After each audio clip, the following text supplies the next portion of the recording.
Okay. All right, everybody. Welcome to another episode of Morelia Python Radio, and we have 582 Herp History episode. And tonight we're going to be talking with Will Thacker about his life with reptiles. He's a Florida-based biologist, traveler, teacher, TV host, zoo curator, and author.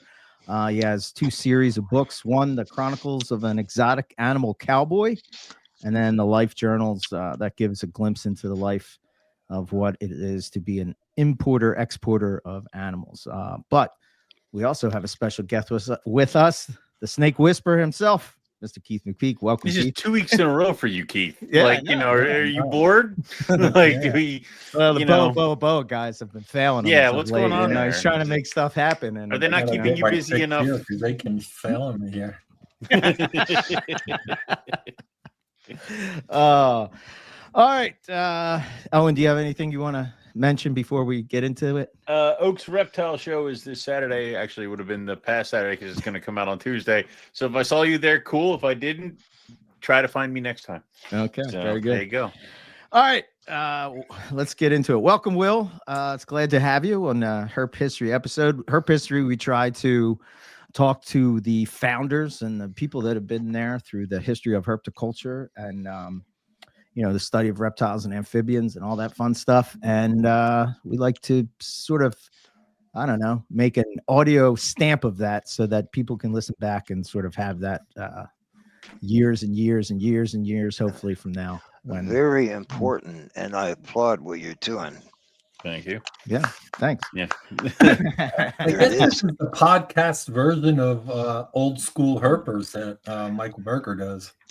Oh yeah, Mike, what a guy starting that. That's terrific. Yeah, I love that site.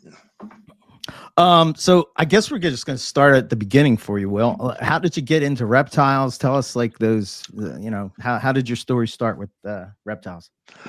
Well, I'm from Pittsburgh, Pennsylvania, and it turns out we live next door to a biology teacher. Okay. And he was also a nature director at a Lutheran church camp up in the mountains of Butler, Pennsylvania.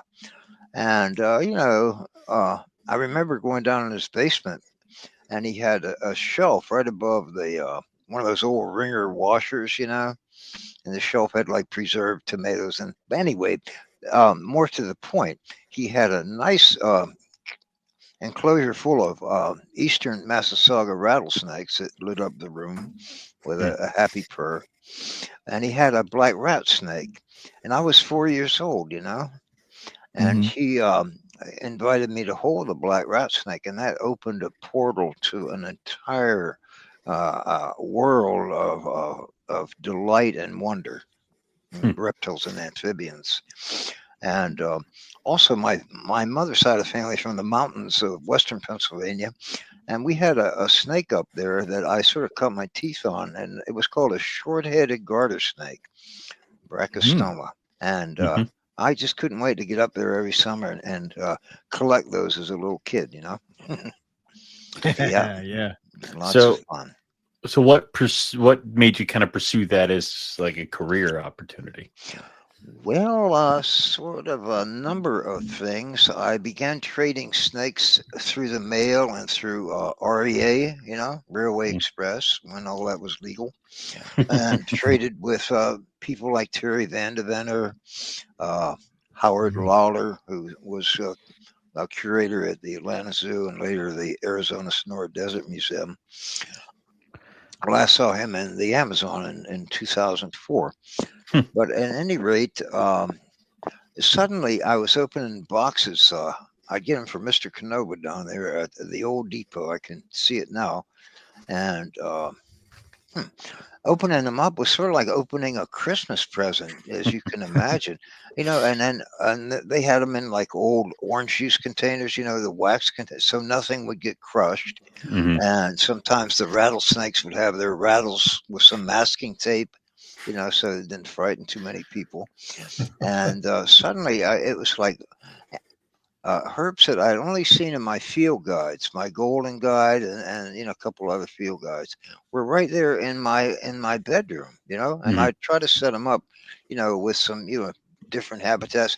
It was a big deal. Like if one happened to feed, imagine that. You'd be writing letters to everybody. Hey, this actually ate something, or this had a complete shed.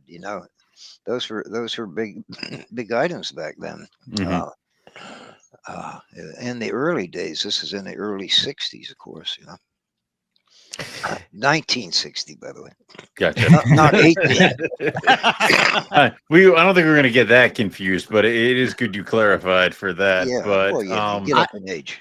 yeah, but was that kind of it seems like nowadays with herpetoculture, there are tens of thousands of cage companies and light bulbs and supplies and computer systems. Were you guys basically just cutting your teeth and figuring your stuff out on your own, kind of like on the Oh, whim? absolutely. Yes. We had those old slate bottom aquariums, very Oh heavy. God. Yes, I They're remember heavy as them. hell. Yeah. And we would fashion a lid out of hardware cloth and bend it on the corners and weight it down with bricks and cement blocks. And they have all these backgrounds now. We make our own backgrounds, out of the bark of melaleuca trees and things, trying to make it look natural. You know what I mean? But Mhm. yeah, not too much in the way of high tech stuff, for sure. But what really happened for me is after the trading snakes in the mail and all, something wonderful happened. I lived in a little town in Central Florida called Claremont, right? And I lived across the street from a tourist attraction called the Citrus Tower. It's an observation tower, still there actually. And a man named Jack Raymond, who was with Ross Allen, came to Claremont and to the city. He opened something he called the herpetarium, Mhm. and it featured an arena around enclosure with sand in the middle. He had about maybe 200 what they used to call pit snakes, in there at all times, and he milked rattlesnakes, Okay. And so I was there naturally every day, hanging on every word. I can still hear his voice. He dispelled so many myths, and he always had a big group of people when he did the venom extractions. And a funny guy, too. Mike Berger knows of him, by the way. He had the Kentucky Reptile Gardens before he came down to the tower. Mhm. Jack Rim. So at age 15, I was doing venom extractions, for the Nice. public. 15, yeah. And had some close calls. He did something, you're going to like this. You know what a metronome is, of course. Yeah. And there's a Yes. spring, a flat, I think it's brass, sort of a spring-like mechanism. He took the rattles and attached them to that. And when he'd like plunk it, sort of like plunk your magic finger, Froggy. Oh, you don't know about that. Okay. Well, anyway, when he would do that, it would sound exactly like a rattlesnake. I mean, it would go that fast, it sounded exactly like a rattlesnake. And so we'd make runs down to Tampa to trade with a guy named Ray Singleton, who, if you're really old, you remember him. And often he wasn't there. He's in the Hoosgow for poaching alligators. Jesus. Yeah. But Ray taught me how to demusk a skunk, right? Hmm. And one night I was in Green Swamp, harvesting, you might say, marsh rabbits to feed my golden eagle. Because I had a menagerie in my backyard. My parents are very indulgent folks. And we moved them over and incorporated them into Jack Raymond's herpetarium, and then it became known as the wildlife arena. It was a combined thing. So Gotcha. Ray, may I just interject something? I wrote a story called The River that has all this in it, and it's sort of a tribute to Dick Ross, who I hope we'll talk about soon. And I know you're going to hold up a big sign with my website on it at any moment. Now, I'm waiting here. But anyway, he told me how to demusk a skunk, right? Mhm. So I thought I'd impress my high school sweetheart with my surgical attributes. And I didn't do too well. It was my first time. I ended up squirting the musk right into her hair. Oh God. Yeah, but she was the forgiving type. And one night we were at the oh my grief! One night we were at the St. John's River, right? And I'm telling you, I never had seen in one spot so many Florida banded water snakes. You know how colorful they are on their underside. It was Yeah. just, well, it was crawling with them or swimming with them, actually. And so we collected quite a few from the bank, even. And suddenly the tall grass came to life, and up sprang a whole like a battalion of armed soldiers. We had walked right into the middle of war games. Oh God. Army war games. Yeah, what bad luck that was. Well, our parents didn't see us for a month or so. We, no, Guantanamo and all that. Actually, what happened is we showed them the pillowcase full of water snakes, and they said, "Okay, kids, you can go. Get out of here." So that was funny. That was a lot of That fun. is good. I haven't stumbled onto active war games while herping Yeah, yet. that's the first. But yeah. So, I believe it's so important to stay in touch with old friends in the living years because when you get to be in your late 70s, guys, you're going to find that almost daily you learn of the passing of another friend.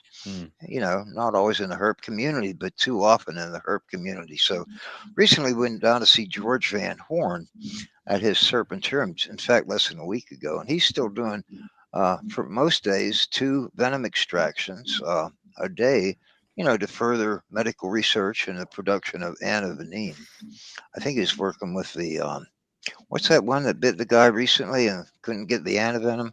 Taipan. Yeah, the Taipan, working with them, I think. Yeah, a fine fellow. And then we shot over to Sebring to see Tom and Stacy Crutchfield and in their new digs in Sebring. And he's like busy working on his enclosures to get his, making preparations to receive his crocodile monitors and rhino iguanas and those guys. Yeah. So we spoke to Tom. Is that close to a year now at this point that we had? Yeah, it's probably Probably. Yeah. Yeah, well, that's good. And another fellow I make sure to stay in touch with is Fred Antonio. And Fred is not far from here. He founded Orion Indigo Conservation Center. And we went kayaking on the Econ, which is very near here recently. And he said, Bill, I think the best feeling is to take an animal and release it back into the wild. And that's so apropos for him because that's what his program does, by the dozens, chipped indigo snakes up in the panhandle and in Alabama. And I think that species is going to make a nice comeback if we can preserve enough large tracts of land, for it. And I've only caught one myself personally, but boy, you have one of those in your hand, you're holding a fine piece of serpent there. What a great animal. Yeah. But I find a lot of the old time herpers like Will and all they come to the mindset of conservation being the number one goal of that all of us should be striving for. And I think that's kind of cool how you go through your phases, but towards the end you start thinking more and more about conservation. I think that's a great thing. Well, that's true. And I believe in conservation through education. And as Eric mentioned, I've spent a lot of time in zoo education programs and even had an outreach program myself for about 15 years, a wildlife conservation type program. So, yeah, I think that we do. We used to have this saying, the one who dies with the most snakes wins. But I don't think that's true anymore.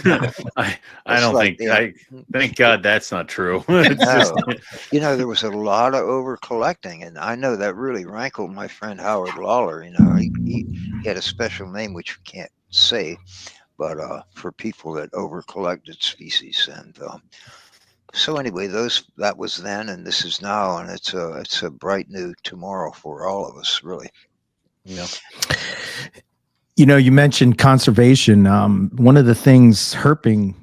So it's funny, right? Keith was talking about the stages of like your reptile journey, I guess you want to say. And say 10 years ago, I was all into the commercial side of it or the morph side of it or whatever the flashiest new thing is. And slowly but surely, I've sort of moved into more of enjoying seeing them in the wild than I do necessarily keeping them.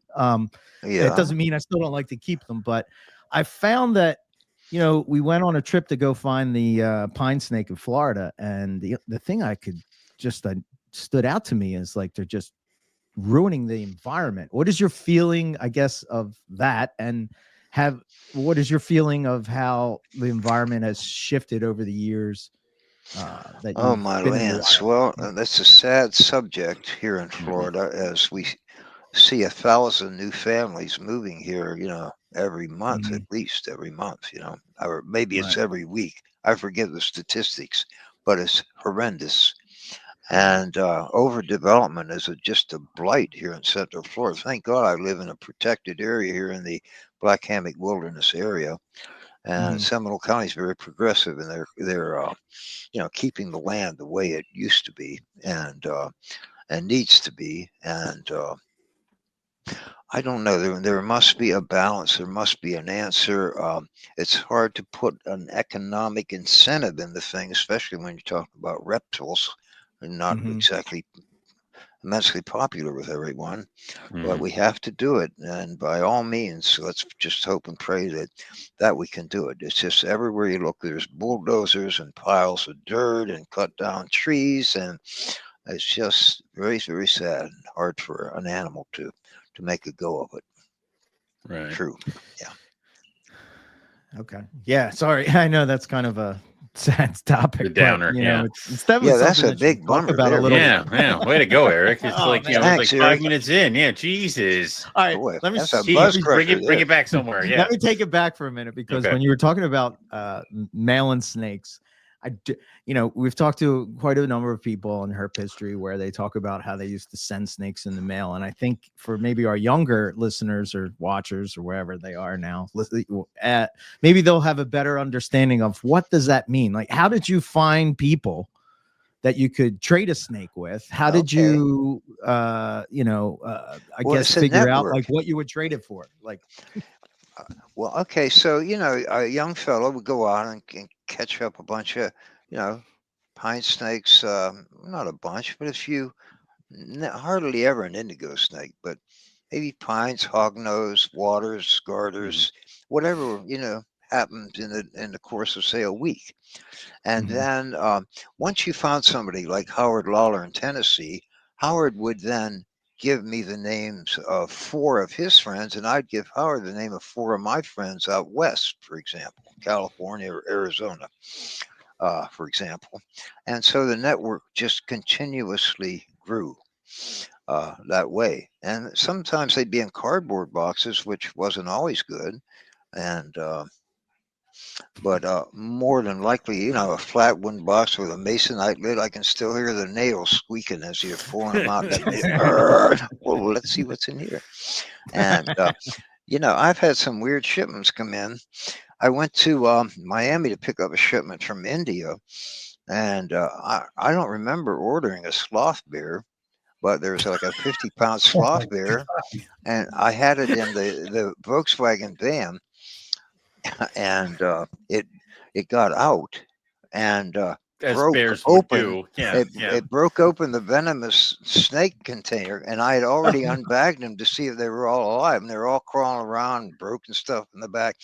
We lured it back in with a donut, and a game commission car, comes, and we covered everything up with a tarp.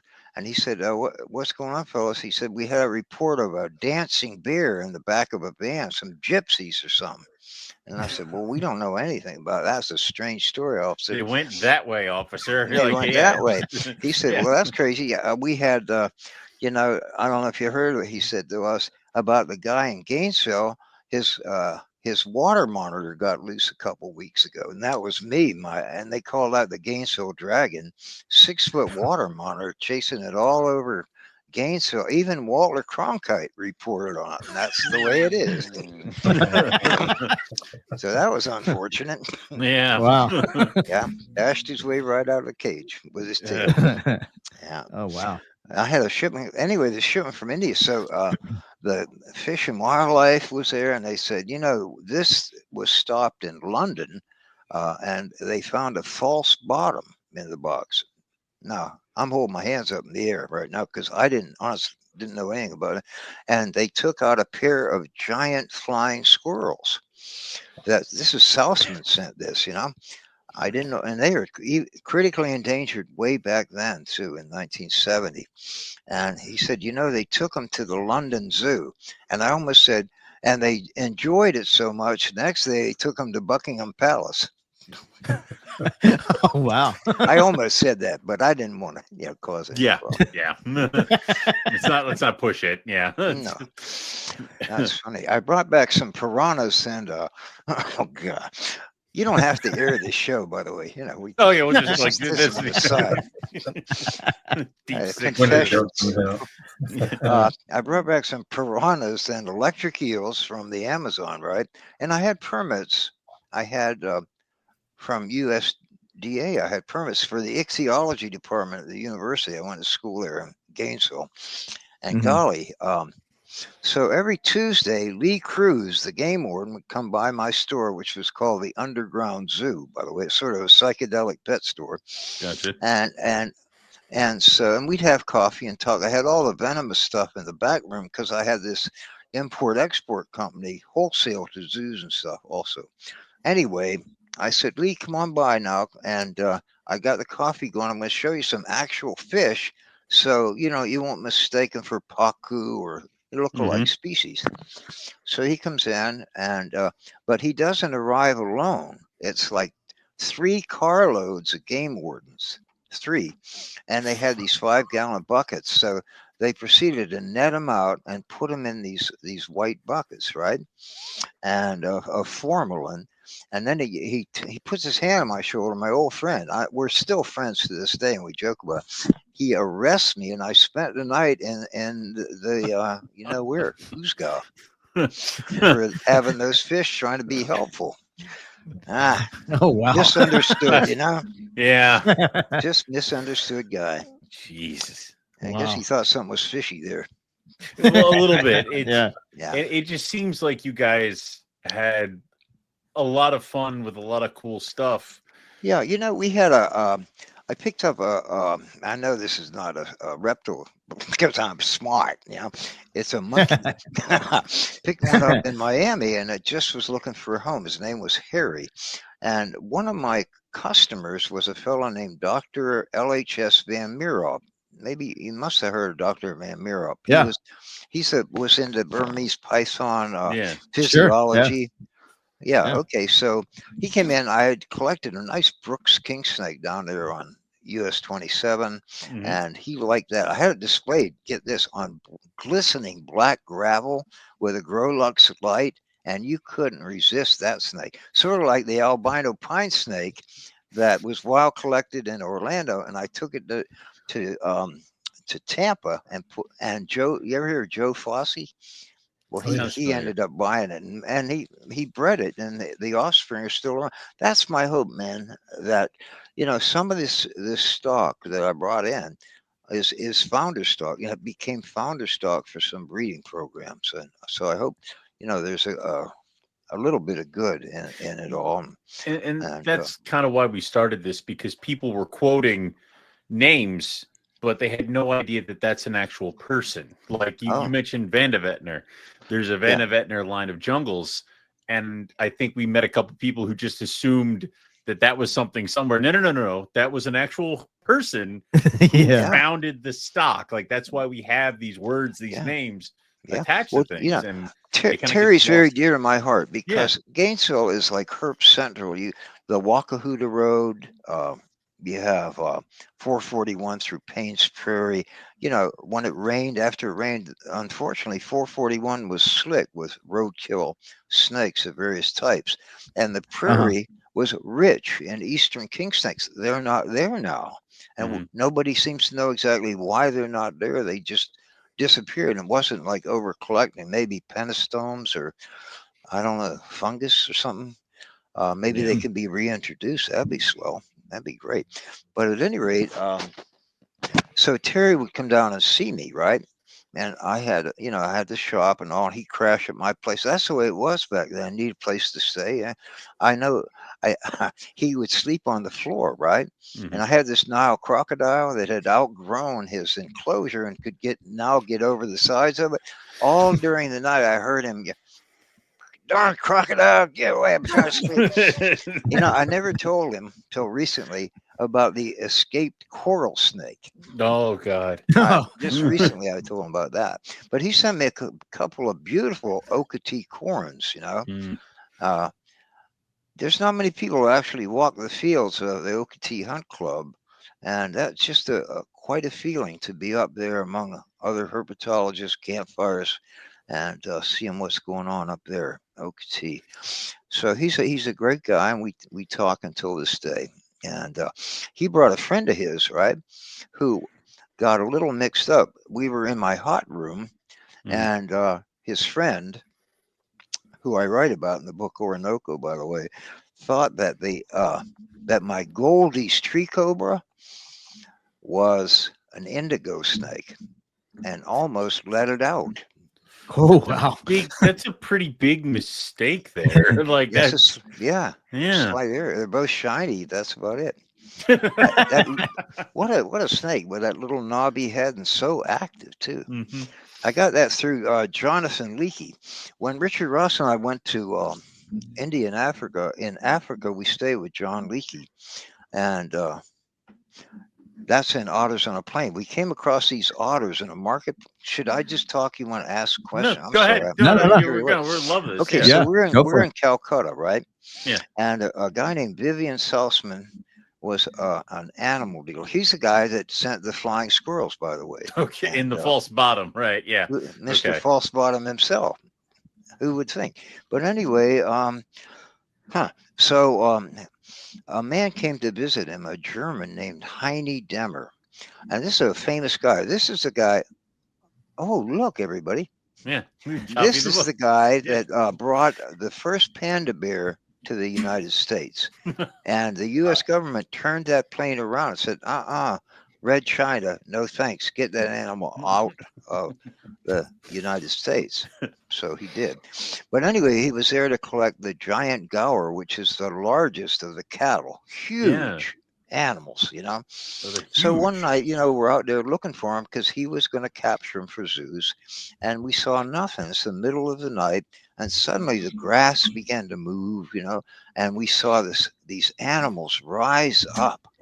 Huge horns, and we were surrounded. They totally surrounded our Jeep, and Doc and I were sitting in the very back of the thing, and it was like they could easily have tipped the Jeep over without even trying. So we barely made it out of there without getting injured. So that was a close one. And I said, exotic animal cowboy. See, Richard Ross gave me that name when I lassoed the king cobra in a granary in Ampur, India. Bless his heart. So anyway, then we go to Kenya, right? To stay with Jonathan Leakey on Lake Nakuru. We pitch our tent, and Jonathan comes out and goes, he was also an anthropologist. His father discovered all kind of interesting fossils of early man. And he said, you better move that tent unless, you want to be like pancakes, because at night the hippos come out of the lake and graze here in the grass. So we moved the tent about 2 miles further away. Yeah. Not that Yep. So anyway, one day we're sitting around just talking. He said, you know what Leakey said? He said, look, here's some change. You're allowed to buy from the natives also at my cost. So we were paying like 25 cents for chameleons, 35 cents for turtles and things. Jeez. That was amazing. So anyway, this fellow walks up. He must have been 6.5 feet tall. He was a Maasai. They're noted for their height. And he had a gold earring and a red sort of a loincloth and a pole in his right hand that was maybe 9 feet, 10 feet for knocking beehives out of trees. And he had followed a brightly colored little blue and yellow bird called a honey guide to the tree over our tent. So he's looking up at the bee's nest, when he sees a snake. Well, we knew the Swahili word for snake, so we looked up too, and there is what we think is a green mamba Oh. right over our tent. Nice bright green eastern, right? And so he proceeds to knock it out of the tree. And it comes down like a We knew maple where leaf. it was in the tree. It was a good place in the tree. Yeah, leave it in the tree. That's Yeah. fine. Yeah. And here it comes twirling down like a maple seed, right? Slowly, helicopter blade, and it lands on the tent, right? And it comes down the peak. Keith McPeak, have to mention Keith. Yeah. On the peak of the tent and wraps around my neck. So Doc runs around and he says, "Don't worry, Jungle Bill." That's something else he called me. Don't worry, Jungle Bill. It's not a green mamba. It's a boom slang. It's still a boom boomer slang. slang. Like no. Oh, they're rather bad, aren't they? Yeah. I mean, potato. It's like a step down from a mamba, but you're still in the same park. You So bleed a yeah. lot. Yeah, rear fang guys. Yeah. So that was Yeah. an interesting interlude too. That was fun. One time I got a shipment from Jonathan, and of all things, the bags were marked with red and green tags. It did look sort of like Christmas. I can still smell that new linen. And so a friend of mine was over, and he had a motorcycle helmet with him from like Easy Rider looking thing. And I said, "Brian, I'll tell you what, let us start with something easy. Look at this, baby African rock pythons, 10 baby African rock pythons. This is going to be great." So I untie the cord and shake the bag out on top of the formica table in my kitchen, and out slides a black-necked spitting cobra. Oh shit. Yeah. Okay. Yeah. Okay. So we thought, so much for labels. So he hooks up, they have a very thin blade-like hood, and he's looking all around, and he ends up on the floor on this rug, and the Doors are playing some song that seemed to go right along with what was happening. Something like "People Are Strange." Yeah. When they come out Yeah, there you there. go.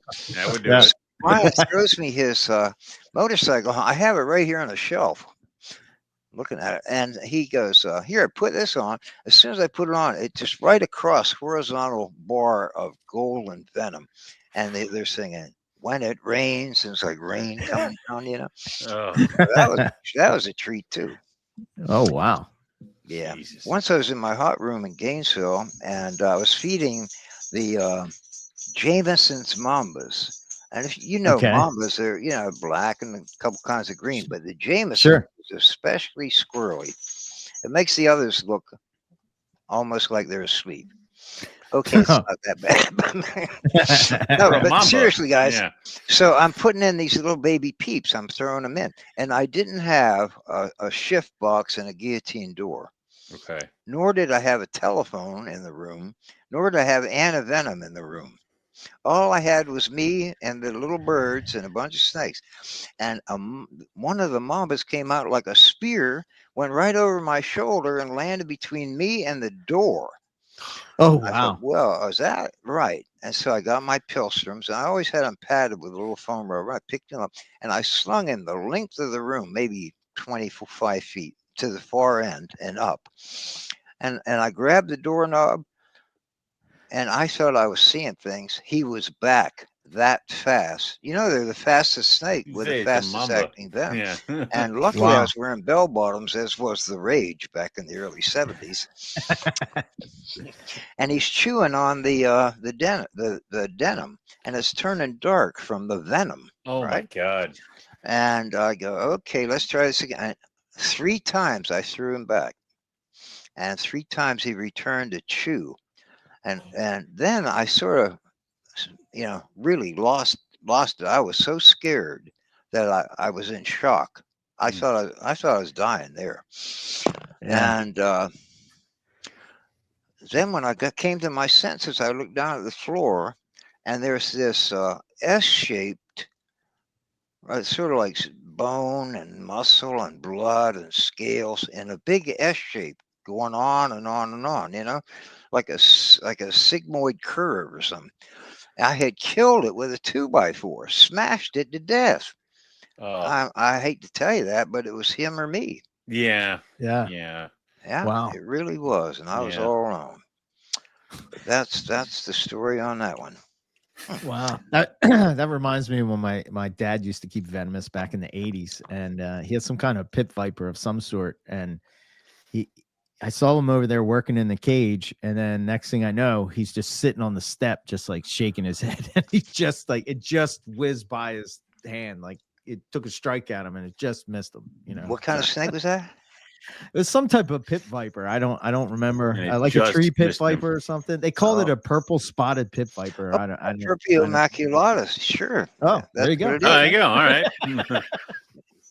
You said it. Yeah, that's All the right. one. Mhm. Fair Yeah, enough.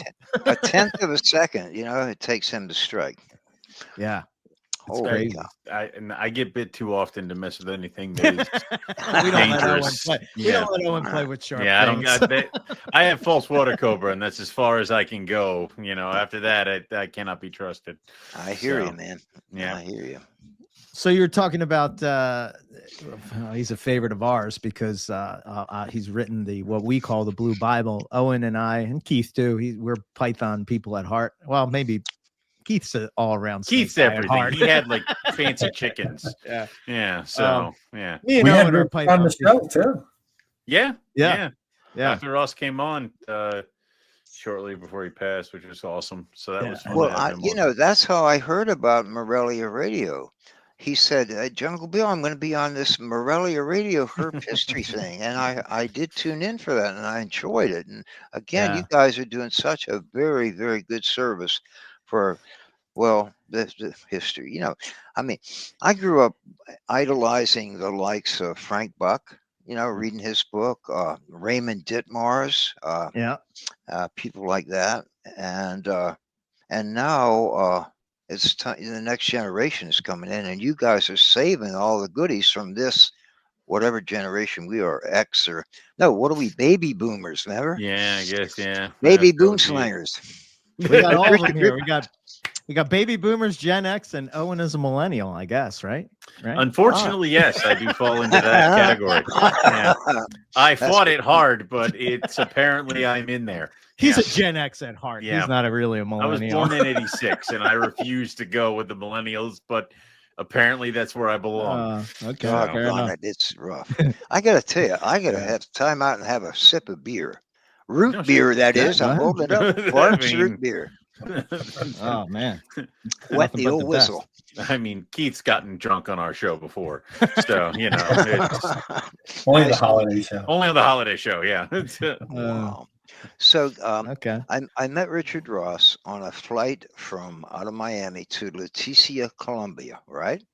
Mhm. And he was there in the aisle. He had a Python Power a T-shirt on, and he's just a jovial fellow, and so he came back and sat by me eventually, and we started talking about snakes, and we were both headed to see Mike Salikas.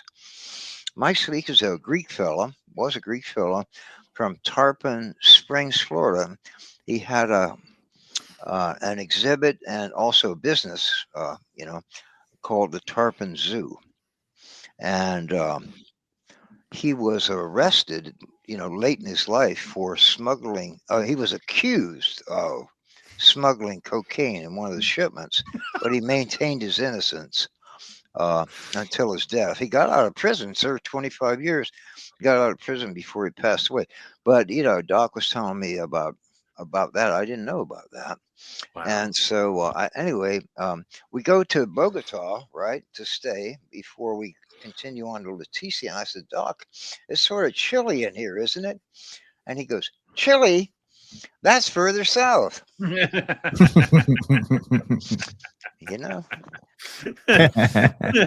His sense of humor was just terrific. And I write about that trip in an ebook called The River at my website, which is wthacker.com. Okay. And it's real simple. And The River is one you want to read, full of herp history, guys. Nice. And so Okay. we continue on to Leticia and spend some time with Mike. Now, Doc was volunteering at the Hospital San Rafael down there. Yeah. And he took me in to see his patient that he was assigned to. And the guy had attempted to commit suicide with a 22, and his head was as big as a watermelon. And he eventually passed away. And Doc was so down about that, but there was nothing he could do, you know. Mhm. And so, you know, of course, he went on to be a pediatrician. And I had the honor of actually being at his Institute for Herpetological Research in Redwood City. And Oh, really? yeah, it seemed like if he wasn't in Florida, I was in California. We had a ball, you know. We go Chinese wax music, and we'd always do a gag photo, you know, Mhm. and you know, some pose, some dumb thing, and you know, just joke around that way. It was just a delight to know this guy, and I'm so glad, you know, his wife read him Otters on a Plane. He had some eye problems near the end there. So she read him Otters on a Plane. He helped me so much put that together. I forgot all about the time he and I went to the game park in the outskirts of Nairobi. So I put that in the book. We were in a game park, and I said, Doc, let's get out here. We might kick up a snake. And we did kick up a puff adder. And we see this Jeep coming toward us. It was the game warden, right? And Mhm. he was very upset. And so, according to Doc, the guy said, and I sort of remember this, he said, hey, you, get out of the car. Well, we were already out of the car. So he must have meant, hey, you, get in the car. Right? Oh. And he said, you know, you can't be out. You can't do this. No, not permitted. And he said, didn't you pick up a copy of the regulations at the main entrance? And I looked at Don and I said, main entrance? What main entrance? There was a main. Did we miss a main entrance? Yeah. We had come in the exit. Oh. Oh, wow. That's where you So, drop like, off the book when you're done, not where you. Okay. Yeah. So, like, we had a receipt from there, right? And he carried that receipt in his wallet until his dying day. Wow. Isn't that incredible? Yeah, No, wow. I heard about it from Crutchfield and Bill Lamar. Bill Lamar, of course, Doc used to call him Amazon Bill and me Jungle Bill. Hmm. And I couldn't believe it, you know, sort of the end of an era. Dr. Richard, and like you say, the Blue Bible, and he always made jokes about it, you know, maybe it had antique value and all that, yeah. But My Blue Bible, he signed it, but I guess he signed it for a friend because it says this is your extra copy so that you can get it dirty, and the other one you can keep on a shelf so it'll earn money later. I'm like, oh, right, there's advice in here. So yeah. You know, he sent me the galley sheets to that book, the proof sheets, you know, and Oh, yeah. they got to be around here somewhere. You know? He and I were talking during the show because I'd been trying to breed white lips for years. And he's like, well, I did it by accident by having them in a wood crate, and all my power went out, and lo and behold, eggs showed up. Is that right? And it was that kind of stuff where it's like early on, some of the stuff got figured out by mistake on how to keep and breed them. You want to hear something weird? Leakey had a cage, chicken wire, in Lake Nakuru, and it was half in the water, half out of the water. And he had the Pelamedusa subrufa in there, one of the side neck turtles. Yeah. Mhm. And then one day, Doc and I noticed there were baby turtles, little babies in there. And okay, Doc, I know you're listening. I'm going to tell him, all right? He maintained that somehow the eggs had been retained in the female, and then through what is it called, ovoviviparous means, the actual live baby turtle came out, maybe. And that's really an interesting thought. See, because they were in the water, they didn't have access to land to dig the nest in which to lay the eggs. So they retained the eggs, you know, like some snakes do, right? Ovoviviparous snakes. Right. But, you had the baby turtles and then expelled the empty eggshells. Yeah. He and I would go down and visit L.E. Thompson in the Everglades in Clewiston, his wild animal farm. The guy had, I don't know if you can envision this, deli cages, right? I mean, not cages, folks. Deli cases that you put cold cuts and cheese in the old kind of grocery stores. I like to Yeah. see in the corner, like the Bluebird Market or something. So anyway, and Right. they were loaded with Everglades rat snakes, bright orange. Wow. In an old broken down swimming pool, it was almost full of water snakes and cottonmouth moccasins. This guy just wholesaled snakes. But if you hunted them, you could go like in the old pumping stations under the old wooden trestles. It'd be dripping with these beautiful Everglades rat snakes. And we love going to the Everglades. In fact, when I went to the Everglades in 62, I went there to trap birds of prey, live trap them, because I was very much into falconry. And we'd see Thompson, and we'd hunt mangrove water snakes over, and then around Fort Lauderdale, we'd run into Frank Weed. And I know you've heard of Frank Weed. Yeah, that name sounds familiar. Yeah. And Frank was so courteous.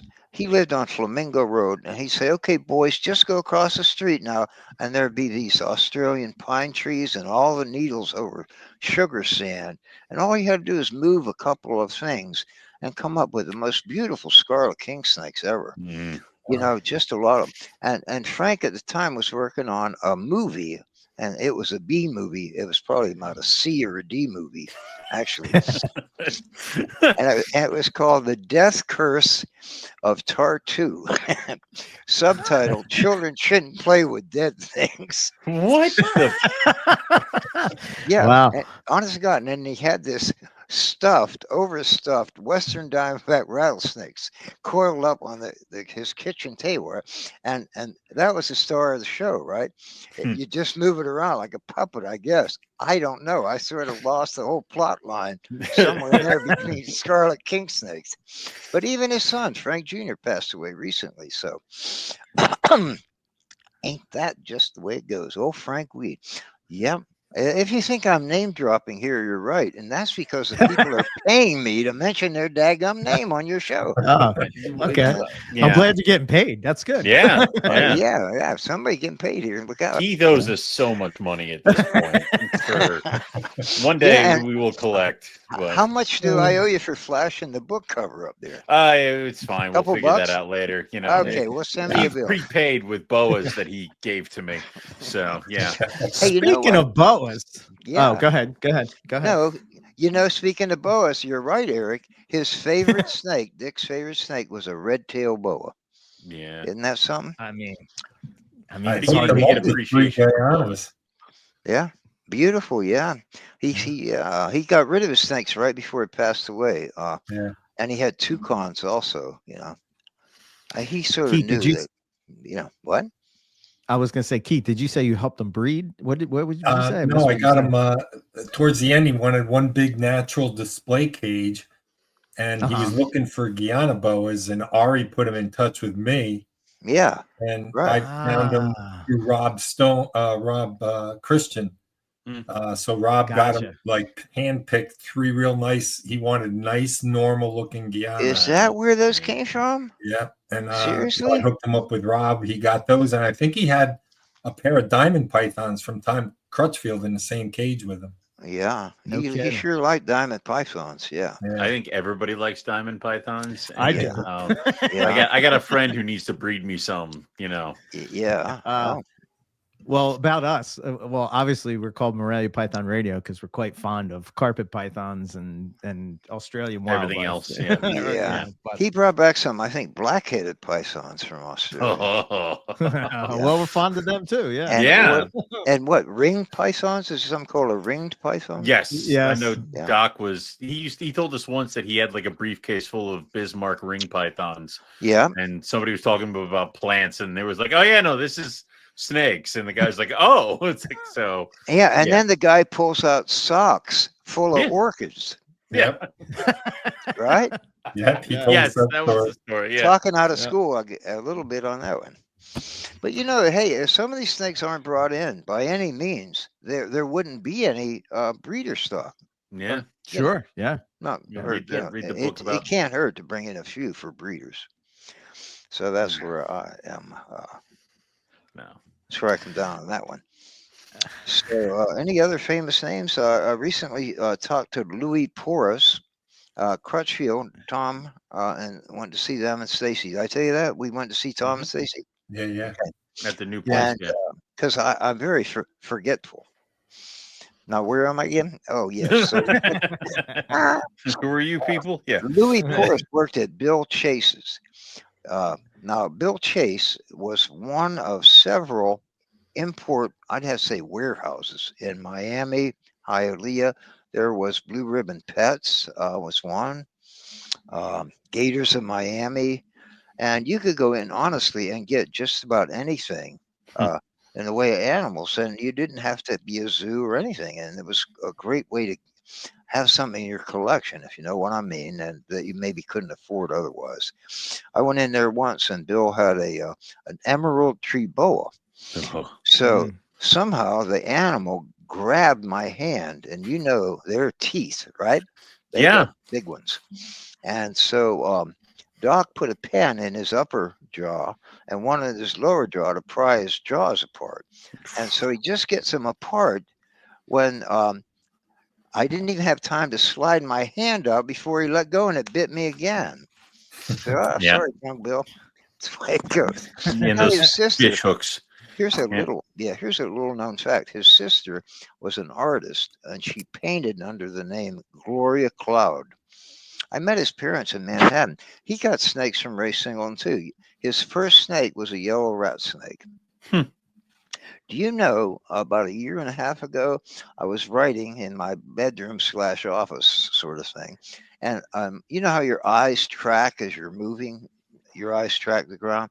Yeah. So I went past it and I did a double take. And there under my bed, sticking out onto the oriental carpet, sort of blending in, was a loop of a yellow rat snake, 6 feet long in my own bedroom. This is the snakiest place I ever lived. I don't have to go anywhere. The other night I'm out back, and the prettiest scarlet king snake ever crawls right out onto the concrete of the back deck. And I got pictures of it, of course. And then 3 nights later, a beautiful red rat snake crawls out, does the same. So anyway, when I see the snake in my bedroom, I'm thinking, doggone it, the snake I caught 2 weeks ago on the road out front got out. Shame on you. You're going back in the cage. Cage, the old term. So anyway, but I notice it's much calmer, right? Mm-hmm. It's only musking half as much. Can you smell that? Yeah, I can. Right? So I go to put it in, and guess what? It's already in there. It's in there. Yeah. So 3 more appeared in the next 10 days. The female in the enclosure was attracting males like a magnet. Unbelievable. How cool is that? Yeah. I mean, I walked by my rocking chair and I heard something go, Sst, and I looked down at my finger and it's bleeding in sort of a horseshoe shaped pattern. I go, what the heck is that? Yellow rat snake curled around, the back of the rocking chair. I got to say, I love it here. You should come and visit. Come and visit now. I wonder if that's how I keep getting black rat snakes in my yard, is because I have a pair of black rat snakes. I wonder if I think it is. I wonder the distance that they can pick up those molecules with their tongue, I wonder. So what we need is a female Owen Pelly python, and then eventually a male will arrive. It might take him a while. Yeah. But hey, Owen, you have a great radio voice, man. Thank you. No, my is mother that how said you I had got a face this? for radio. Yeah. A face for radio? Yeah. That's how you hired him for that, Eric? Yeah. His voice. Was it his voice or his looks? Yeah, either one. Both are good. Yeah. It was his voice. He does have that sultry, deep down. Hello. That's comedic relief. It's the Ed McMahon to Johnny Carson. He's the yin to my yang. Yeah. All right. So do you fellas, I see there's 3 of you here, and I see a very nice blood python. Yeah, but Keith worked with those. They didn't mine never liked me. I gave them away. And Eric gave his away too. So we tried them, but Keith is the only one who had success. Yeah. But behind me, you might be seeing them running around out there. Those are Morelia carinata, the rough scale pythons. Oh, I see that thing. Mm-hmm. I thought it was a an unfolded paper clip gone berserk. I know. Well, he's upset because the female is down here below him, but he is not going in with her. She's with somebody else, so he has to kind of. That sounds like my ex-wife. There you go. So these are just the office snakes. All the other ones are downstairs. Very, very nice. Now, do you gentlemen happen to live in the, close to each other? Eric and I lived closer, but then I moved out to I'm about an hour outside of Philadelphia. Yeah. Oh, Philadelphia. Yep. And Eric is about, you'd say, like what? 20 minutes? I'm 40 minutes 40 from minutes? Philly and probably an hour from Owen. So I'm out by Reading, Pennsylvania. Well, what about Keith? Oh yeah, I'm Reading. just down the road from them guys a little bit. Yeah, Oh, Keith's just the next couple corners over in New Jersey. Like, is that a state yet, New Jersey? It's more of Pennsylvania's favorite beach, but we'll let him have it for now. The Garden Trebo Estate. Yeah. Exactly. I see. So, Well, what was I going to ask you? So you hang out. Well, do you remember, or are you like of an age, so to speak, that you would remember Hank Molt? yes. Oh yeah, I have his book run with back Hank there. a little bit. Yeah. And I grew up in Jenkintown, which is apparently where he lived. Uh-huh. And then his shop was in Willow Grove, so I know where his shop was. But then I also grew up around the corner from Martin's Aquarium that closed when I was in high school. I see. Yeah. That good was my memories. education there. So Philadelphia Reptile Exchange, I think it was. Mhm. This trade in snakes when I lived in Gainesville, these three fellows would come over and they'd bring a couple bags full of snakes from Georgia, maybe gray rats and the beautiful southern copperheads, the beautiful canebrake copperheads. mhm. And so we trade snakes. Now that was Paul Moeller and Don Goodman and Steve Leeson. Now Paul Moeller went on to discover a new species of frog, Rana acalusa. I saw him the other day. He and Barry Mansell were up in the Panhandle in Okaloosa County with a parabolic reflector, and microphone type thing, recording frog calls for the Game Commission. And he says, Barry, that's a new species. And they trudged out into the marsh and or maybe it was a ravine or something, and came back with a brand new animal known then as Rana acalusa. Rana probably isn't that anymore because of the DNA restructuring of names. But Yeah. so that's Paul. And Don Goodman wrote a book called Summer of the Dragon. Now, Don, I met him as a graduate student, and a few years back at his Kanapaha Gardens in Gainesville. Your Gainesville listeners will know this guy. A big alligator came out of Lake Kanapaha and bit his arm off. Jesus. It grabbed his arm, Wow. twisted, took the arm off at the socket. Don was in shock and didn't even realize. He says, well, go to the hospital. Why? What's wrong? Well, Oh, wow. Steve Your Leeson arm's over and there. Don Yeah. and I chartered an airplane in 1970 to go to the West Indies. It was an aerial expedition in search of the beautiful Cook's tree boas in all those different colors in Grenada. That's how it started. Mhm. Well, we had a pilot who was very young and wasn't really permitted to fly outside of the United States. But we took off from Gainesville Airport not knowing that, and refueled when we could. But when we got to South Caicos Island, they just had a hurricane. Salt water had intruded into the fuel storage tank. They couldn't refuel the plane. I write of this, by the way, in Oh, a story wow. called Flight of the N9701 Juliet. Plug. But seriously, so now we are faced with the choice. Do we go on, and will the tailwinds continue to bless us as they had, and we get the most out of what the vapors that are left in the gas tank, or do we sit here 2 weeks, blow our whole vacation, not collect anything but curly tail lizards, and then have to go home eventually? So we said, well, let's go on. What's the worst? So we cast our fate to the wind, the trade winds, the tailwinds too. And so we go on to an island. The Dominican Republic was the closest place we could find gas. And it's getting dark by now, and the pilot is flying around like some sort of a forest hawk seeking prey, through the branches. He's doing this, and we're buzzing villages. We can see the little brown bodies, and they're all looking up and wondering what's going on because we're barely above the tree level. And Don Goodman wrote about it in a short story he did called Flight of Fancy. But anyway, gosh, the plane comes in. There's a clearing in the jungle. Mm-hmm. And I can still hear it, man. The branches scraping and clawing at the thin fuselage of that little Piper Cherokee. And Wow. they came down hard. And Whoa. I'm sitting in the left front seat, and Don and Steve are in the back. And Charlie told us to put our head between our knees. I couldn't because the dashboard was there. I thought, well, this is it. Yeah. And we all said our goodbyes to each other and apologized and made everything right, and made it right, not just among ourselves, if you know what I mean, because we were dying. And I can still see the jungle rushing toward the windshield. And we hit a boulder, and the thing pivoted and landed on its nose.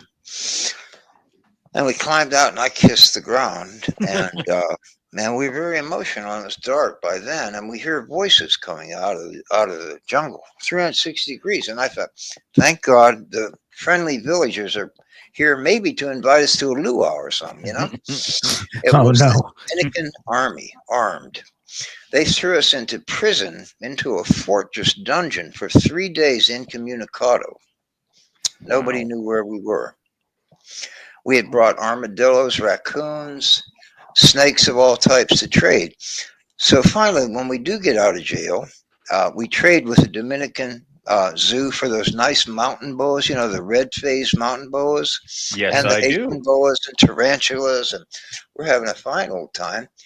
And then Steve suggests we go to Jamaica on a commercial flight, and we did. And that's a story worth reading.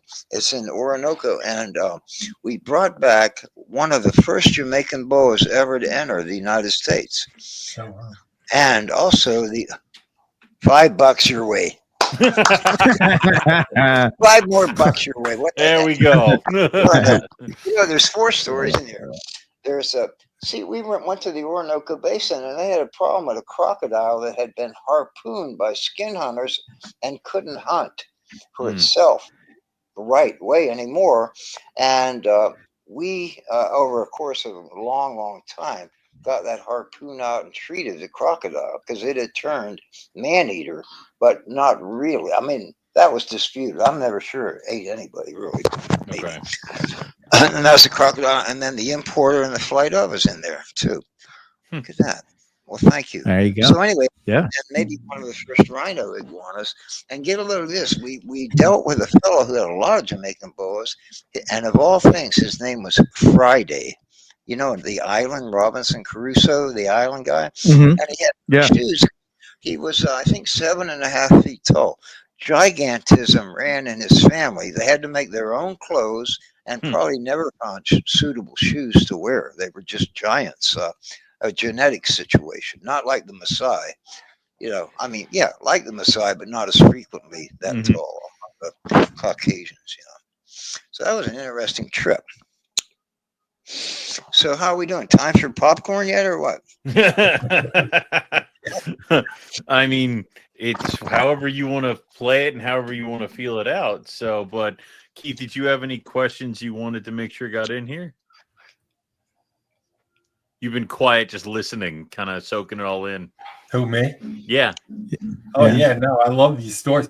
Will, I think I've seen you at a few shows. I got to make sure I come up and, we meet in person next time. I think. Yeah, I love going over to Daytona to the Breeders' Expo, and I run into Robert Roy McGinnis and Kevin Enright and all these guys from way back when. It's just a treat. I wish you would. You're talking about Daytona, right? Oh yeah, Yeah. absolutely. I'll be down there this year. I think Owen's going again too, aren't you, Owen? I am working on planning it out. It makes it real easy because my wife's family's in around Daytona, so it's kind of like killing two birds with one rock.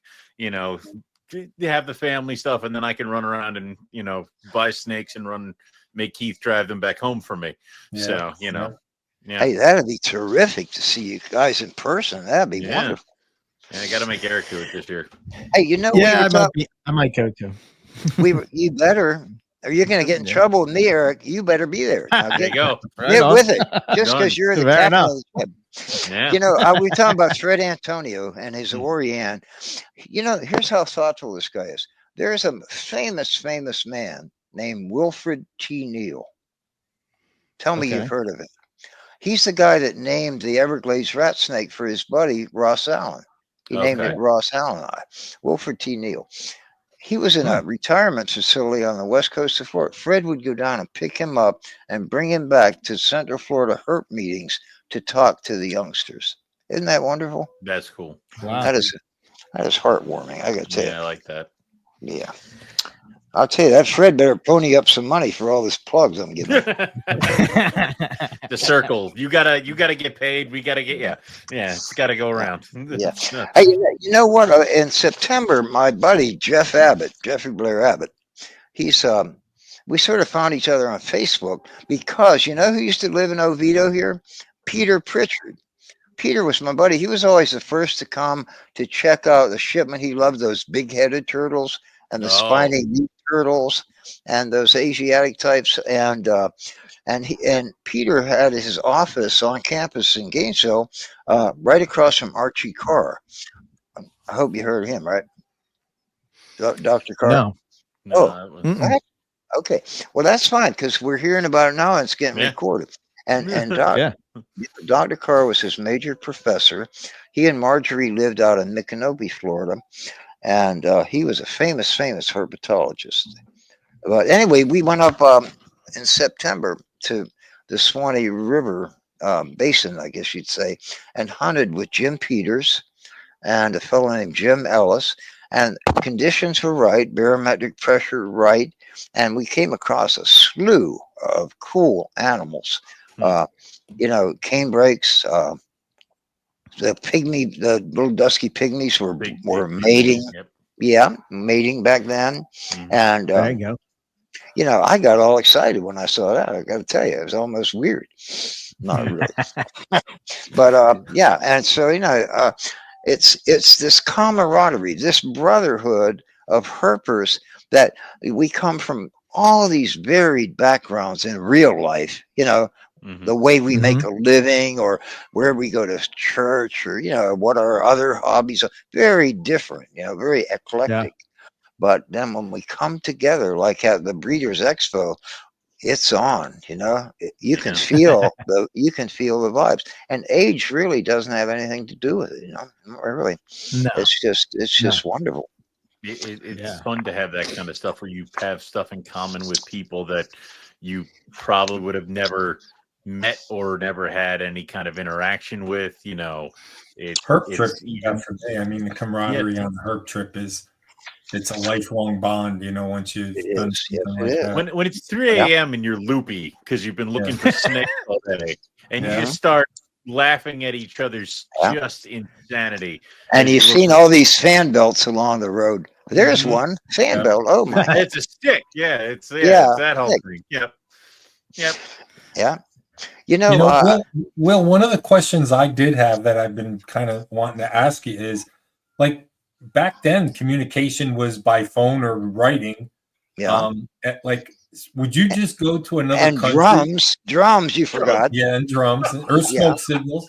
Right. But would you just go to a country of interest and start asking questions and find your way to somebody who's collecting animals for sale? And is that how you? The only way to do it, get with the locals. Don't waste your time doing anything else. Get with the locals right away. I drove with 3 friends, a Land Rover and trailer, from Orlando, Florida to the Pacific coast of Guatemala. It was an 8-week trip, 8 weeks, 8,000 miles. Wow. And we collected all the way. but we wouldn't have found anything without the help of the locals. One night we were driving up on a mountainside. It was raining outside Mexico City, and we saw a snake crossing the road. I got out and slipped in the wet gravel on the berm, but I collected this snake that, well, I couldn't even tell what color it was. I got back in. I had it, balled up in both hands, how you do that, and turned on the dome light, and out comes a black head. I thought, oh, wonder what this is. Then out comes sort of a light colored band, then a red band. And I thought, what have I picked up here, folks? And I'm bleeding. My hand's bleeding. I think I've been bitten. Well, it turns out I scraped my hand on the gravel, and I was just paranoid. It turned out to be a juvenile musarana. Oh. Those big black rear fang snake eaters. That was just a juvenile one. Fool me. Wow. Yeah, sure did. So that was fun. That's Adventure Road. And you mentioned I worked at zoos, and I enjoyed I started the education department here at the Central Florida Zoo, which is nearby, and they have such a nice herpetarium there now, and Fred worked there also. And again, back in touch with, the whole old crew from back then. And also at the Jacksonville Zoological Park, 8 years in the education department up there. So you're so right. Conservation through education. My friend Jack Hanna, with whom I worked at the Central Florida Zoo, and said, first you must win their hearts, then you win their minds. So, contact with the animals. When you touch something, you bond in a way with that thing. I believe that. So it's all good. I think we're all on the same page, so to speak. Yeah. I think there's a photo of me and Jack Hanna on one of these shelves. So when I was, is that right? I'll tell you, pictures are so cool because George Van Horn, we talked about him. He had a picture with Steve Irwin. I noticed that on his wall. Fred has a picture with the older fellow. Look who's talking. The Englishman. Oh, Mark O'Shea? Yeah, Mark. No. Okay. Steve Irwin, not Steve Irwin, but Jeff Corwin is one of them. Oh, yep. Okay, Jeff Corwin. But there's the older, the dean of them all, the British fellow. Not Jeff Attenborough. David Attenborough? David Attenborough. I knew it all the time, but I was waiting to give you a chance. I mean, listen, there's certain people that transcend above all, and that David Attenborough can narrate my life for me. So, I hear that. You read me the telephone book, I'll listen. That's true. Hey, we were doing a segment for a show called Animal Friends up at the Santa Fe Teaching Zoo, right? And Ray Jerome, I got my first python ever, a retic, from Ray Jerome back in, 60-something, 5 maybe. So he goes, hey, Bill, here's what, see, Bill is also my name. Now you know. Will or Bill. So William, derivatives thereof. So, I'm going to have some more root beer. Just time out because I'm dry. Slow down. Slow down. I mean, I know my limit with a Barks root beer. Gotcha. All right, that's good. Really come out and drink too much of that. We got 30 minutes, man. 30 more minutes. You can't I'll be in the gutter, man, before that. Like a bowling ball, poorly thrown. So anyway, he said, hey, Bill. So I was going in to do a piece on the key deer, the endangered key deer. So he said, hey, hold up. Take these antlers and put them in your back pocket. I put in my jeans back pocket. Then talk about how they have deciduous antlers, how they shed them, and about rut and mating season. That'll add a new dimension to the segment. I said, oh, okay. So I'm there and I'm doing this stand-up intro, and I hear these hoofs galloping like maybe a reindeer on your roof at Christmas time, clump, clump, clump. And suddenly I'm flying through the air, head over heels. Naturally, the deer saw the antlers and thought I was like a male challenging his territory. Oh, wow. Yeah, that hurt. I was bruised up for a while. That's a good one. So everybody got a good chuckle out of that, I got to tell you. Yeah. Wow. They'll remember that now forever, that these deer shed their antlers because you went flying. Yeah. Right. Yeah. Well, yeah. I didn't mind, just so they remembered it. That's the important thing. Right. Because there might have been a quiz or something. Yeah, of course. Yeah. Always You be know, prepared for pop quiz. speaking of zoos and heroes and things like that, I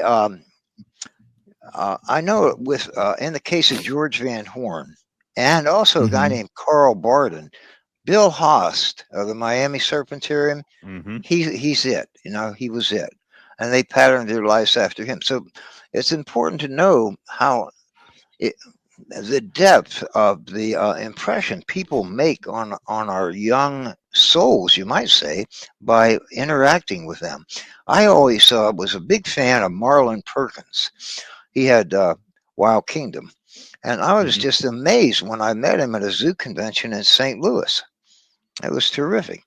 And another name from way back then is Robert Bowdy. Now he's, I think, a Frenchman. Ed Sullivan, who used to have a TV show. Well, Ed Sullivan. Beatles, right? Yeah, Beatles. Thank you. Yep, Right. He yep. brought him over. He was like a lion tamer, right? He did a thing in the cage with lions and Mhm. tigers. He started the Rare Feline Breeding Center in Center Hill. It's also called Savage Kingdom, and he had snow leopards and everything. And he actually gave me a wolf. But he was always named Sasha. I haven't written that story up yet. A timber wolf, and he was just a generous, kind-hearted man. But he was also a reptile guy, and I think it was Tom Crutchfield has pictures of him in Madagascar collecting radiated tortoises or Oh, some wow. such thing. And Oh, Tom wow. has a colorful career himself in bringing in various animals. You Oh, got yeah. his book back there too. Yeah. Yep. Yeah. Lips are sealed. Lips are sealed. Yep. Yeah. but That's but always that's the disconnect where Yeah. people are like, my bearded dragon came from Petco. It's like, but somebody got it here, and there's a story behind that. There'll and never all be a that time. There'll never be a time like that again. There'll never be a time where you can Nope. go just like Tom did to collect Yeah. this, Will did Uh-huh. to collect. Yeah. Those times are gone. They're done. Right. You know what I mean? Bill Lamar wondered out loud to me soon after Doc passed away. He said, perhaps we are relics, of a bygone era, because you really just can't do that anymore, Keith. I'm glad you pointed that out. It's amazing it happened once, really. Yeah. Right. But with the likes of Frank Buck, bring him back alive, Frank Buck, gosh, amazing, exciting, capture them alive, pitfall traps, the rocket nets that would go over Mhm. trees for the monkeys and things. And Yeah. gosh, just great to be a part of it all. Yeah, and it's Wait, kind of weird that some places like zoological facilities turn away from that past. It's like we all know where your stuff came from too. Like, it's yeah, Yeah, don't get all high and mighty with us, exactly. because all that Yeah. stuff can be traced back to some very unpleasant. I'll tell you, man. Do you know the way these monkeys came? They killed the parents. They In some shot them, cases. and maybe the babies lived, and maybe they didn't live. The capuchins and spider monkeys. Mhm. They often just blowgun because they could sell the young, but not the adults to people like Right. Ray Perez and Mike Salikas, those types of people down in the Amazon, in Yeah. the Peru. And oh, I was telling you about the snakes locally. Mm. In August, you guys, my neighbor calls, right? Mm. Calls Morelia and says, I have a rattlesnake outside the screen around my swimming pool. So I thought, oh, geez, some pygmy rattlesnake. So I get my little short hook, and just for fun, I grab the Pilstrom tongs, and I go over there, and she brings the camera phone, and it's a diamondback rattlesnake, all Oh, Oh, coiled up, and the dogs are inches away from it, albeit through the screen, but certainly the fangs could come through. don't do that. Yeah. And do you know that thing? I don't know how much it weighed. It was 6 feet at least. Well, let's say Oh, 6 feet. 6 feet, and it bent the aluminum pole of a Pilstrom tong, a short Pilstrom, and bent it like a fishing pole. So I thought, boy, this was almost as exciting as when I caught the 12-foot anaconda in Peru. The thrill of it all. wow. That darn anaconda, I saw its head, and it was big, blocky looking thing, Yeah. And I thought, Uh-huh. no, we got to be quiet. I mean, we got to come in low. That's one thing. It was in a little sort of inlet, And so it wasn't that, we were staying with some headhunters, the Shurer, I think they're called, tribe. and they led us to where it hung out. We didn't just stumble upon it, because chances of that is remote. Mhm. And so I just sort of jumped in on it, and it got a head start. It pulled away so that its head and neck, a good portion of its head and neck, were swinging back and forth rather than securely between my hands. Plus, it was all slippery because it was wet. Mhm. So I sort of Right. miscalculated that a little bit, and threw a couple coils around me, and took me under 3 times. And that wasn't a Wow. lot of fun. It was exciting, but at the end of the 3rd time, I thought I should have rethought this whole thing. Some mistakes have been made here. Yeah, it's So this fellow, his name was Senor Aguirre, and he didn't like snakes worth a toot. And he had a trading post up on stilts at the confluence of the Amazon and Rio Negro. And so he was there, and he jumped in and helped me drag the animal back up onto the shore to get an idea of its size. Now, it's much too heavy to ship it back to the States. And so we just Right. released it. Jesus. Yeah, catch and Wow. release. What was the strength like on that animal? Like, unbelievable. But it was not like, let's say you're on dry land and you get wrapped up by a big retic. That's one thing. right. But this thing was Right. buoyant. It's buoyant, so we have Right. those forces working in your favor. So it's Mhm. really hard to tell, but it's immensely powerful. And also on that trip, it was a trip to Venezuela. I happened upon a snake that was nearly invisible. It was a 7-foot 30 lance, or Barbara Amarilla, they call them, or Terciopelo. Now, Yeah. that was Oh, very wow. dicey. It was hard to get a hold of that head, and also keep hold of the body, let alone put it in a bag all by yourself. You had to Wow. use the old reverse the bag trick, where you grab it through the bag Yeah. and turn Hey, the bag inside out. grab the bag, and yeah. One of those, yeah, inside out. So that was fun. Did you have like a mentor when you were coming up? Like, who taught you how to do these things, or was it just instinct for you? Or No, it's just Ross Allen. Okay. Ross Allen? Ross Okay. Allen. See, my dad had an import company, right? Mhm. He imported kerosene burning lamps and lanterns from England called Tilly lamps.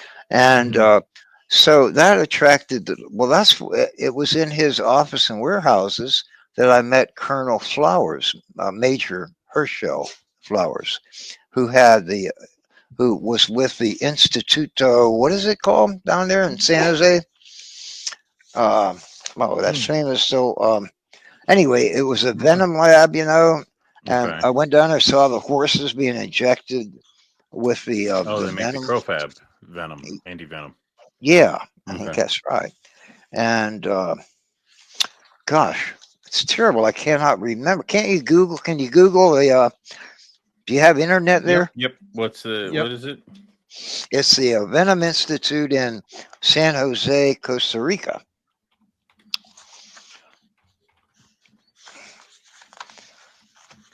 Let's see. Is it the Cladamiro? Yes. Okay. It's named for a famous Costa Rican herpetologist, Cladamiro. Okay. Cladamiro Pederico Research Institute. Yes, something like that. Not to, diminish the importance of this man. I can't pronounce it. I can't see it, but we know what we're talking about. So, and also Ross Allen would come because he found that these lanterns were great for his Boy Scout hikes and camping trips, right? So I'd see him whenever he was there. My dad would call me over. Billy, Ross is here again. So he sort of was he took me under his wing, one thing he told me was how to identify a red-tailed boa. If they have, I think it's 12 or less saddles across their body, they're a red-tailed boa. Maybe it's 14. But, and also tips on how to secure the snake's head with the index finger up toward the middle of the eyes and that sort of thing. Very loving man. He was on my program with Animal Friends. He was at the St. Augustine Alligator Farm, and he did a segment with us on reptiles and one, I think, on ostriches. I have a picture of him. He's drinking out of an ostrich egg. Oh. Great sense of humor, and just a really considerate guy. Now Eric's flagging. He's on the nod, guys. Get this man some coffee and get it quick. He's always got coffee. He's always Oh no, drinking coffee. Keith said something, but I missed what he said, and then I was saying, setting didn't up the Ross next thing. Allen do work with the early Tarzan movies with Johnny Weissmuller? He was Johnny Weissmuller's stunt double. He Right. did those underwater scenes. It was supposed to be a crocodile. Of course, it was Ross and an alligator at Silver Springs. I'm glad you brought that up. Okay. And Tom Crutchfield has a picture that belonged to Ross Allen. It's a reticulated python, and you can see the outline of a child's body in the snake's gut. You can see the shoulders and everything. Wow. And it was gifted to Tom by Andy Kakoulis, sort of Ross's right hand man. And Ross lived for a while in Gainesville. I went alligator hunting with his son Tom. I think it was on Lake Alice one night.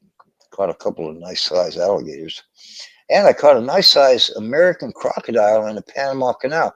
The Smithsonian has a tropical research station on Barrow, Colorado. All the animals are so tame there, it's like the Galapagos or something. They just don't have a fear of people. One night we had a little campfire, and I was bemoaning the fact we had no marshmallows when suddenly a tapir walked into camp. That's something. A lowland tapir. Everything's Wow, like that's so cool. tame. Yeah. Unbelievable. That's really cool. Yeah. What I wanted to bring up was the book you have on the Pearl Islands, and I think I read there that you were looking for this ghost boa. Yes. Can you tell us a little bit about that?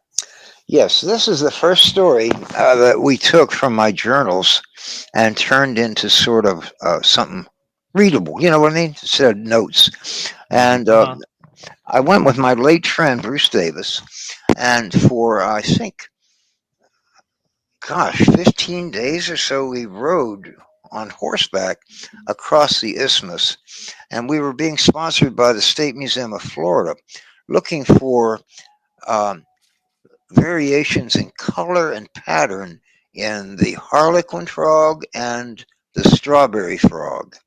You know those two, Dendrobatus laratus, and it used to be. Now it's like something. Anyway, pluma frog. Doesn't matter, does it? Those two frogs. It does matter, but I can't think of it.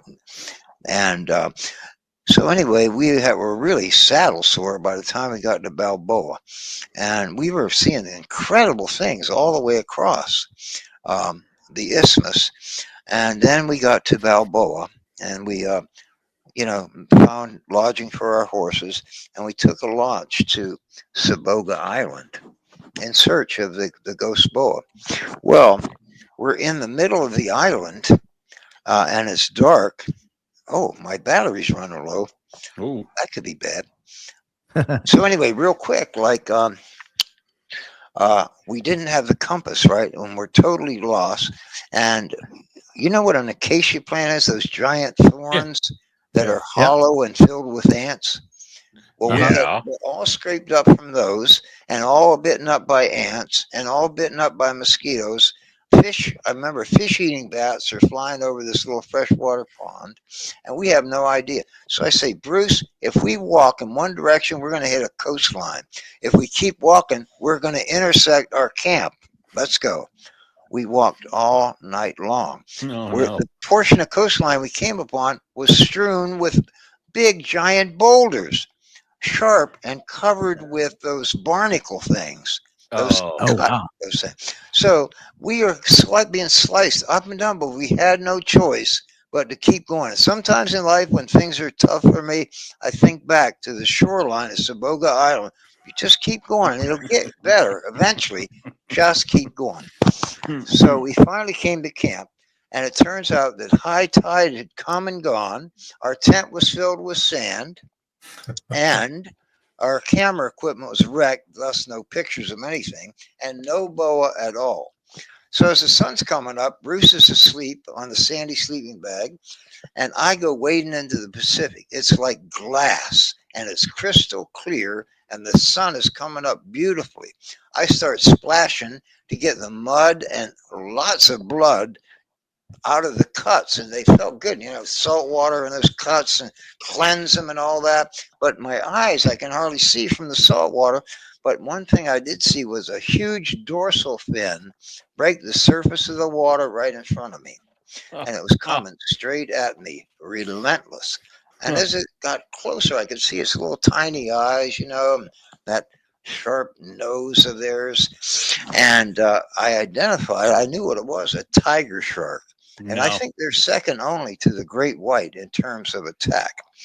So just before it got to me, a flounder broke from the sand, and went swimming between me and the shark. It opened that maw. I saw those triangular teeth. Oh, the water explodes in blood and scales, and the shark wheels, goes back out to sea. And I'll tell you, that was a very, very close call.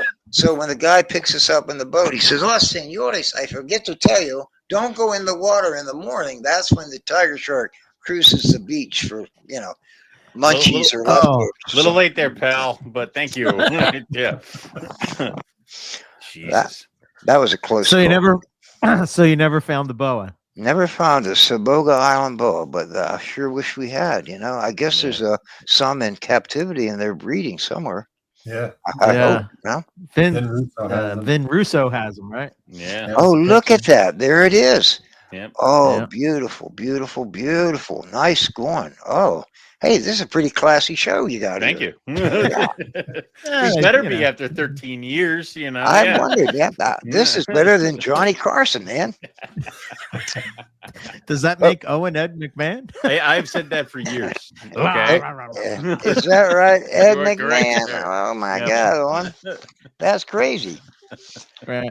Yeah, that's a beautiful boa. Holy smokes. Yeah. Keith, do you have these? No, These stop are super showing me rare, this aren't boa. they? I'm gonna want it. Yeah, the only small ones I have are the hog isles. Oh, yeah, they're nice too. Yeah. Yeah. But I must say that, for the old school herpers or any herpers that are listening, keep a journal, write it down. Everything is important to someone. Someone, will find it invaluable, either now or certainly in the future. And we have our hobby is a young one. Think of it.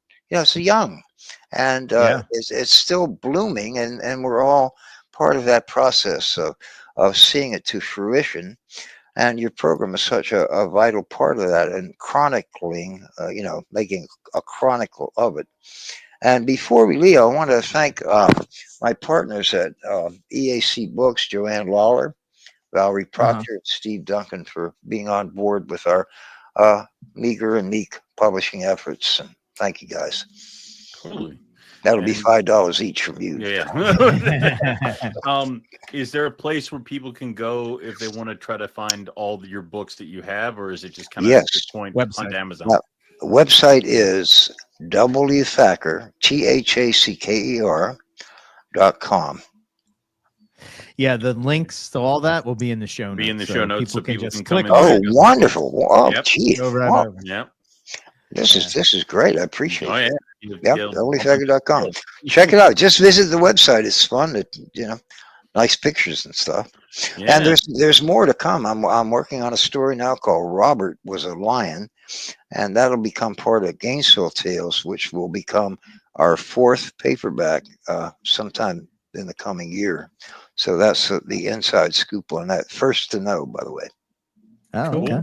Yeah. Oh, yeah. That's very cool. I don't fool around when it comes to Morelia radio. I let it all just flow out there. I can't even stop myself. Oh, man. I like it. I mean, that's all we ask is, it's just nobody messes around. Yeah. Yep. So as far as nature goes, just nature in general, could be reptile, could be the environment or whatever. What is the most beautiful, your top place that you've been, the thing you've seen with all your travels? Do you have a favorite? Let me think just for a moment. Well, you're going to think this is silly, maybe, but the view off my back deck into an untouched Florida, a Florida jungle, like one of God's. I'd have to say my own backyard. What the heck? Yeah. There you go. Okay. I like that. Because the other places are too close. You know, if you were going to rate them, you know, I was in awe of all of them, and I'm just so grateful to have seen them at all. You know, but the one that's there every morning is right off the back porch. Gotcha. Okay. And I'm. Oh, you there? What's Yep. that? Yeah. We losing Can you you? hear? Are No, we can you hear losing me? Okay, Uh-oh. so it says my batteries running low. I don't know if that means my pacemaker or. Let's not Oh, not no. the pacemaker. Oh, I think we lost Oh, it no. Crud. right at the Oh, end. what a bummer. Yeah. Okay. Well, that's all right. Well, I was going to ask him if he, if he had an animal that eluded him. I mean, he did say that the boa eluded him, and that sounded like that was Yeah. a trip full of donations of blood to various plants, boulders, and barnacles. And, you know, I'd probably have been complaining. I would not have been so, you know, that looks like it's one of those things that when you get off the island and everything heals, is you're like, you remember that trip during Yeah. I would be, Yeah. no one would like me on that trip. Is what I'm saying. Yeah. I think Keith those would think things about happen to me the smothering me. most, huh? Yeah. He definitely had some adventures, right?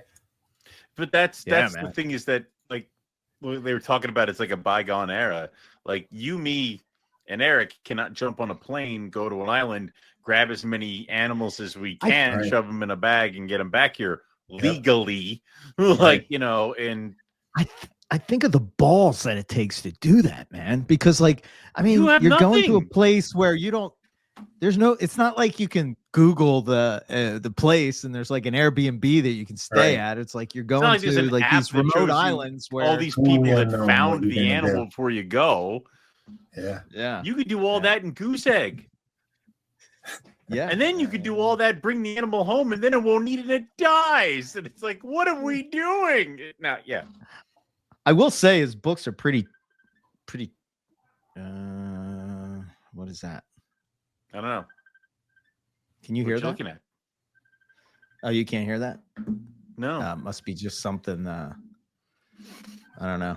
Dory's upstairs blowing a dog whistle. And No, she's at work. I don't know. Okay. Our schedules are all jacked up. Anyway. Yeah, I'll put the link to his books, but if you go to his website, the books, he's got the links for Amazon from there. But if you're Yeah. into herp, like herping stories and stuff like that, looks like you're pretty cool. So that's the one I got today. I should have got the Pearl Island one, but I didn't know about that one. Yeah, that one sounds good. Yeah. So, okay, I guess. Hold on. What is Why does it this? sound like somebody's calling? Like FaceTime-ish. I don't know. I hear that. I'm not seeing anything. Do Yeah, you? neither am I. That's what I'm saying. Do you hear it? I hear it Maybe he's just now. trying to Yeah. call or something. I don't know. Okay. I guess we'll cut it We'll there. end it there. Keith, any parting words of wisdom for people? No. Okay. Keith, like, my parting words of wisdom, leave me be. All right. It's like, Yeah. No. nobody talk to me. All right. Enough. He's got I nothing will for you say to that do. Nick and Ryan's trip looks pretty intense, pretty amazing. We may or may not be twisting. Yeah, arms he's to coming get them on to come on next Yeah. week. Yeah, we're gonna talk to him. That one I definitely will That like to one looked listen good, to. That's dude. gonna be And an then amazing show. and then I think we have to talk to Justin too, because they crushed it on their trip. Yeah. Oh, and they had so many. I wasn't great sure. guys with them. Yeah. Oh my god, yeah. The Parenti alone is holy shit. And the breadline and all the womas and stuff. Like, come on, man. And I know Yeah. Dustin Grahn must go nuts over all the geckos. No one cares about Oh, geckos. yeah. Yeah. I do. I do. I like the get. Yeah. Fine. We'll talk about geckos. God damn. Oh, and if it has What? legs, he's like, I don't like an animal that comes apart intentionally. Yeah. yeah. Okay. I don't know. My brain isn't working. I'm All sorry. right. There's the Patreon. Yeah, Owen, help me out here. Thank you. Shut up. There's the Patreon. There is the Teespring store. There is Patreon members do get the show early. They get it on Saturdays. So if you join up there, we can do that. We do live Patreon only shows, which we have to do one at some point here soon. Carpets and Coffee is every other Wednesday. Find all the other shows on the MPR network. There's many at this point. And stay tuned for further announcements as we get into the summertime fun stuff that usually comes with that. Yeah, and I think that's it. Keith McPeak thank you for coming on and setting this up. This is always a good thing. We're looking for more options for Herp History, and when the next one comes up, we'll jump in on that. Eric, you are contractually obligated to be here, so I will not be thanking you for being here in the show. I am also contractually obligated to be here, so I get no thanks. So we'll say to everybody else, thank you all for listening. Thank you to Will Thacker for coming on. Unfortunately, he dropped, so we weren't able to thank him, but I imagine he'll listen back to this. It was a delight talking to you, Will, and we'll hopefully catch up with you soon in Daytona. That's all we have for everybody this week. So thank you all for listening, and we'll catch everybody back here next week for some more Morelia Python Radio. Good night.